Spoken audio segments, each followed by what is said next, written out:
I'm Ben Brookhammer, and you're listening to The Ben Brookhammer Show. Well, welcome back to the show. Well, what a week. There's a lot happening across the country, here in Missouri and in St. Louis County.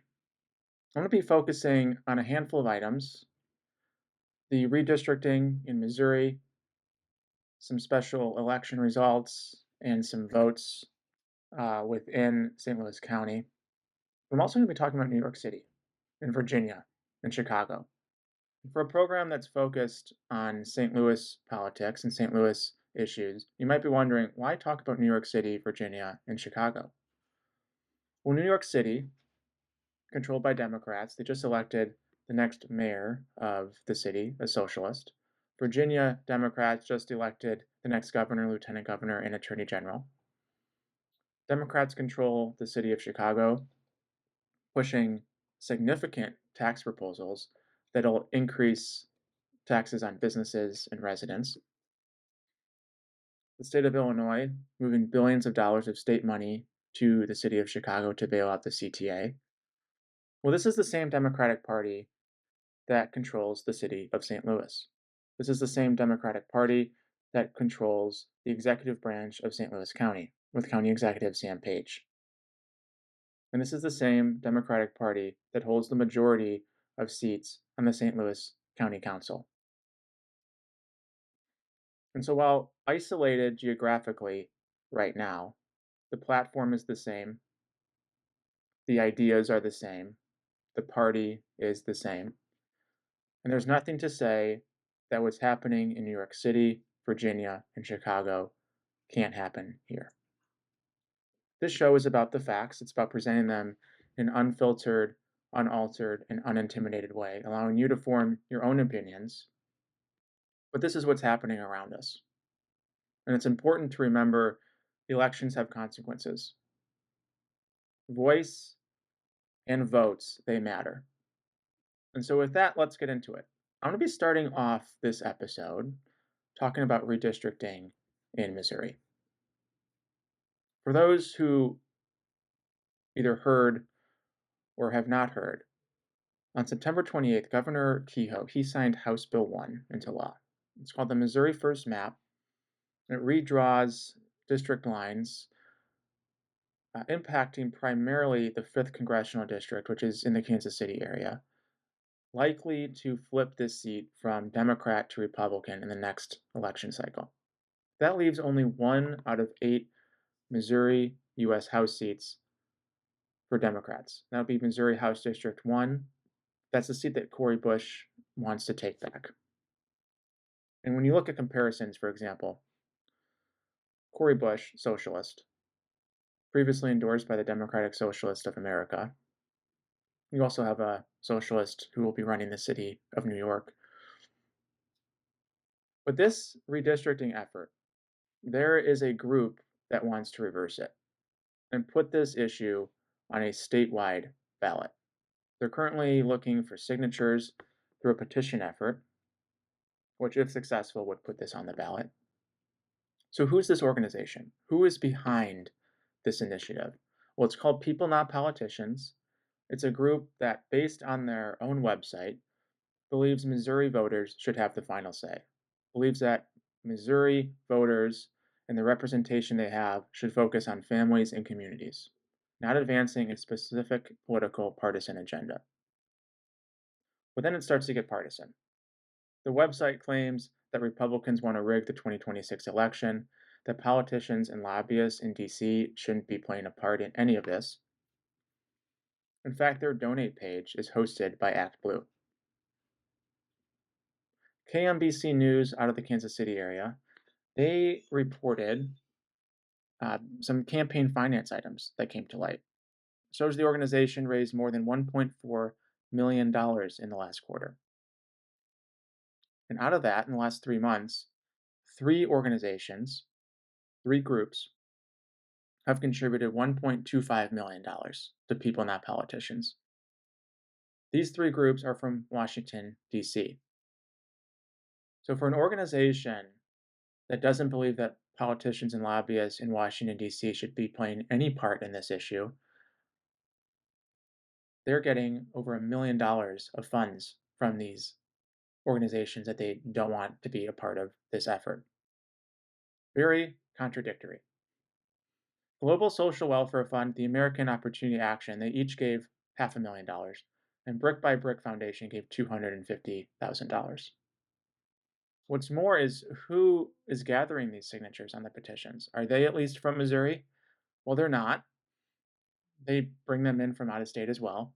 In fact, I was out the other weekend running some errands, and I saw one of these people in the parking lot. And I ended up talking to a couple uh, right before I entered a store who mentioned that they've seen these people all over the place. They're in every parking lot, every shopping center. And in fact, they even asked one of them, "Hey, where are you guys from?" And they admitted that they were not from Missouri. And going a step further, they even asked these people who our governor is. Could not name our governor. They have no idea who the governor of the state of Missouri is. The same governor that signed that map into law that they're trying to reverse with their petition efforts. So, talk about dark money. Talk about out of state interests holding up an organization that claims to not believe in outside interference. So, this is what's happening on a state level. Shifting to a bit closer to home, happening here in St. Louis County, the St. Louis County Council on Tuesday night, they held a vote of no confidence regarding the Director of Public Health, Dr. Kanita Cunningham. The 6-1 vote follows an ethics report on the handling of parvovirus and the outbreak that led to the euthanization of 19 dogs at the St. Louis County Animal Shelter. The 6-1 vote, a resolution which was sponsored by 6 of the 7 council members, it alleges that Cunningham demonstrated poor communication, she had questionable employment practices, there was a disregard for procedures. All of this ultimately led to fractured and unrecoverable trust in her ability to lead the St. Louis County Animal Care and Control Center.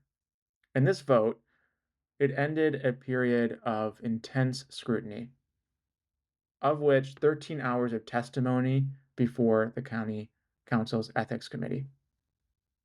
In this investigation, it was launched after the shelter also failed to obtain state licenses 3 times. However, not all council members agreed with this report. That one vote that was against this resolution, Councilwoman Lisa Clancy, the 5th district, she was the lone dissenting vote. She raised concerns about the integrity of this report. She said that she doesn't believe the report provides sufficiently fair or accurate foundation for a no confidence decision. And she went on to describe misspellings and inaccuracies within the document. Well, here is what council members had to say prior to the vote on Tuesday. And this was reporting by KSDK News. Take a listen. Well, Mike and Ann, the report was compiled by Councilman Mike Archer after 4 months and more than 13 hours of testimony from current and former staff members at the St. Louis County Animal Shelter and the Missouri Department of Agriculture. Councilman Archer's interpretation places the blame directly on Dr. Cunningham. A recently released ethics report regarding the animal shelter highlighted a number of issues with the way Dr. Kanika Cunningham managed the shelter during the parvo outbreak that resulted in 19 dogs being euthanized. They didn't have the proper protocols in place, and we still don't know if they have the proper protocols in place. A lack of clear organizational structure with oversight. We have an oversight board that only Dr. Cunningham was on. And there were no appointees, there was no oversight. The report also questions the firing of multiple long-term employees without consulting HR. Protocols and procedures were not followed. They were fired over a mysterious letter. The report recommends a vote of no confidence against Dr. Cunningham regarding her leadership of the animal shelter. The vote of no confidence obviously doesn't affect her employment status at all, since Proposition B failed last spring. But it certainly lets her and the county executive and everyone else know there's some work to do there. It also goes on to question the need for an animal shelter, which isn't required by county charter, as St. Louis County faces a $60 million budget deficit. There's a lot of moving parts here, but right now, the adoption, we should not be in that adoption business. There are many organizations around that take in animals off the streets and nurse them back to health and then adopt them out. Dr. Cunningham wasn't available for an interview today, but did provide a statement saying, in part, the report misrepresents the situation at the shelter, containing numerous inaccuracies, and serves primarily as a political circus by the county council. So why a vote of no confidence and not just recommend or follow through on firing her? Remember Proposition B? Well, it failed this spring, and so it's up to County Executive Sam Page now to make an employment decision. Also in St. Louis County on Tuesday, there were some municipalities that held special elections. Mainly taxation, but there was one in particular that caught my eye in Clayton. Proposition in Clayton, Proposition 1, it presented a couple different changes to the city charter, specifically removing all gender-specific references. The word alderman was offensive, and they wanted to change it to city council and remove all gender-specific language. There were other things within the proposition, but this passed 74.59% to 25.41%. Pretty big jump, but there's only about 500 votes between the two. Now, getting into the Democratic issues in other parts of the country. I'm going to start with New York City. If you haven't heard by now, and if my opening didn't give it away, Zohran Mamdani, he won the New York City mayoral election on Tuesday. Let's start with an excerpt. I'm going to play two of them from his victory speech on Tuesday night. Take a listen. After all, the conventional wisdom would tell you that I am far from the perfect candidate. I am young, despite my best efforts to grow older. I am Muslim. I am a democratic socialist. And most damning of all, I refuse to apologize for any of this.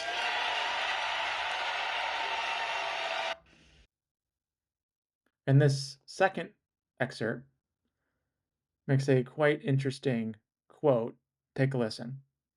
The sun may have set over our city this evening, but as Eugene Debs once said,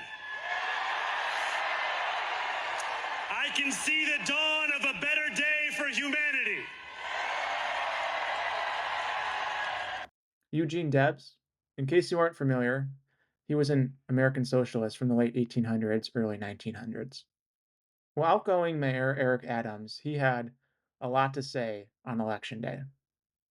He was caught on the street, gave insights into his opinions on the current state of the city, who he supports, and what he had hoped New Yorkers did not vote for. Take a listen. So it's been a great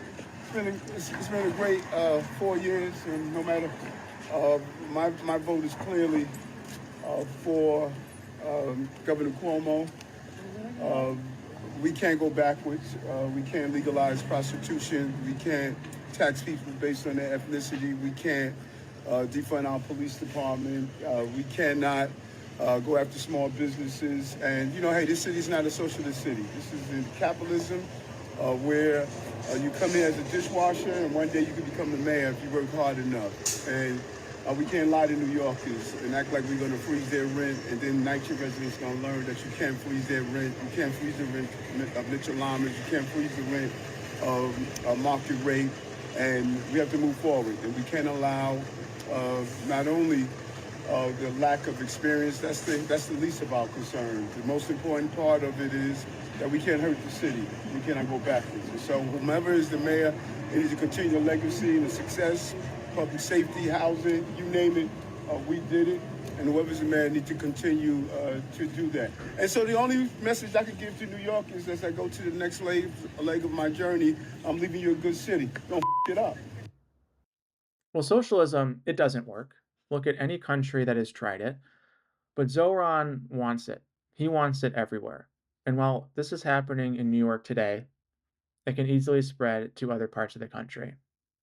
And that's why I'm talking about it, because Cori Bush, who we have here in St. Louis, our own socialist, she's looking to reclaim her old House seat. She was previously endorsed by the Democratic Socialists of America. Mamdani, he wants socialism to spread. His message is to put it everywhere. And there's this clip I'm going to play next. It was compiled by Fox News. Take a listen. Zoran Mamdani's own words. We have to continue to elect more socialists. Free, free Palestine! We have to make clear that when the boot of the NYPD is on your neck, it's been laced by the IDF. Do you believe in the First Amendment? Do you believe in the First Amendment, Tom Homan? We are unapologetic about our socialism. Do you like capitalism? No, I have many critiques of capitalism. Free, free, free Palestine! Would Mayor Mamdani welcome Benjamin Netanyahu to the city? No, as mayor, New York City would arrest Benjamin Netanyahu. I am Donald Trump's worst nightmare. Do you condemn that phrase, globalize the intifada? I don't believe that the role of the mayor is to police speech. I want to speak to the memory of my aunt, who stopped taking the subway after September 11th because she did not feel safe in her hijab. Turned out that aunt apparently didn't live in New York City. New York State will no longer subsidize the aiding and abetting of Israeli settlements. Do you believe in a Jewish state of Israel? I believe Israel has the right to exist. Not as a Jewish state? No. As a state with equal rights. He won't say it has a right to exist as a Jewish state. And his answer was no, he won't visit Israel. We're going to end that publicity and we're going to stand for human rights for Palestinians. If there was any system that could guarantee each person housing, whether you call it the abolition of private property or you call it, just a statewide housing guarantee, it is preferable to what is going on right now. Well, that's who New York City just elected to be their next mayor. And while a small part of the country, it holds about 9% of the US economy, it gathered national attention when you look at a federal level on who controls the minority in both the Senate and the House. They're both New Yorkers. Hakeem Jeffries and Chuck Schumer are both from New York. Speaker of the House, Mike Johnson, he had quite to say about this election as well. This was following the election. Take a listen. Zoran Mamdani is without a doubt the biggest win for socialism in the history of the country, and it is the biggest loss for the American people. He is truly a committed Marxist. And the results of that race tell you everything you need to know about where the Democrats and their party are headed. From the backbench to their leadership, Democrats have fallen in line behind the socialist candidates. Hakeem Jeffries, as you know, is the highest-ranking Democrat in the House. He gave his full blessing to Mamdani and his socialist agenda.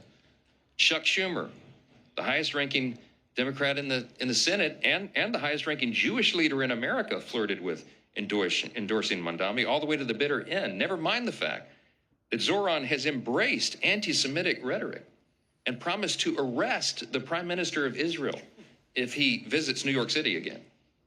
And then there's President Obama, who called Mamdani over the weekend to extend his praise and act as a sounding board for the young socialist. You can't make this stuff up. The man who made healthcare unaffordable with his own socialist scheme is advising the man whose false promises will surely make life unlivable for millions of New Yorkers who cannot afford to flee the city. So the socialism experience, the socialism experiment, it begins in New York City. Mamdani, he wants to get rid of the police. This is the same NYPD that has a significant counterterrorism and intelligence bureau. He's a socialist. He's very proud of it. He's anti-Semitic. He wants to abolish private property. He wants government-run grocery stores. He wants free this and free that. He wants to get rid of jails, decriminalize misdemeanors. He believes violence is an artificial construct. Take a listen. He actually said it. Take a listen. Oftentimes, we've even found as legislators, when we go into these courts, the term violent crime is even used when people are stealing packages. Violent crime is even used when people are accused of burglary and there happens to be a housing unit in that same dwelling. So violence is an artificial construction. Right? We have to be very clear that what is happening here with these district attorneys, that is violence. That is violence in the mindset. He also wants to tax based on race. You heard Mayor Eric Adams just say it, but also it's on Zoran Mamdani's campaign website. This is what New York City, about 9% of the US economy, just voted for. This can come here. It's already in New York. But if you look at the vote outcomes, the actual numbers in the New York City election, 50.4% voted for him. That means that half the city did not want him to be the mayor. Moving a little bit south into Virginia, Virginia also had an election this past week. Democrats across the country, they claim to be a party of peace and nonviolence. This has come up more so after the assassination of Charlie Kirk. We still see the contradictions, though, with assaults on law enforcement, including ICE agents. But what is more evident than videos, and if you were to say, let's play devil's advocate here and say that those were some bad apples of the party and not full representation of the entire party, what is real is election numbers. Democrats in Virginia, they just elected an Attorney General, Jay Jones, who envisioned the murdering of top Republican lawmaker and his children. The Democrat candidate, now Governor-elect Abigail Spanberger, she supported him then, never asked him to drop out of the race. She supported him through the campaign. She still supports him today. In fact, this is her on election night after winning the governorship. Listen. We sent a message to the whole world that in 2025, Virginia chose pragmatism over partisanship.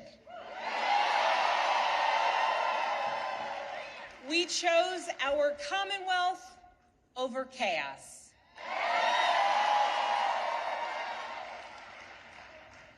You all chose leadership that will focus relentlessly on what matters most: lowering costs, keeping our communities safe, and strengthening our economy for every Virginian.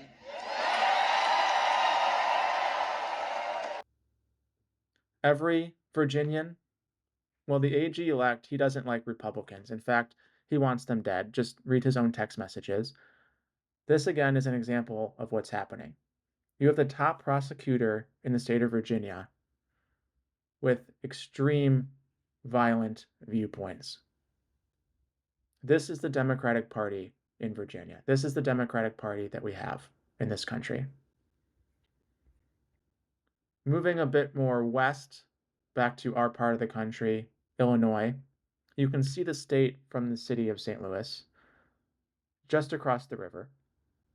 The city of Chicago is about 300 miles away.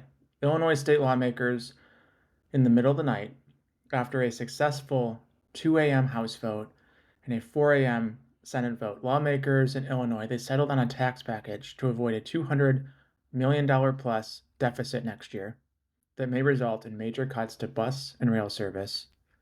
Where? In Chicago, at the Chicago Transit Authority, Metra, and Pace. So the state getting involved with a tax package. How is this bill getting funded? Quite interesting. They are redirecting the state's sales tax on motor fuel to transit operations. That's going to collect about $860 million a year. Dedicating all of the interest on the state's road fund to transit, collecting nearly $200 million a year.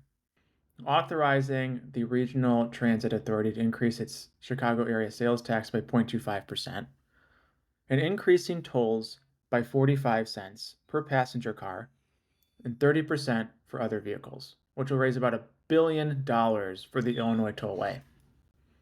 So $200 million problem, and they're funding it with $2 billion of tax increases. That's a lot.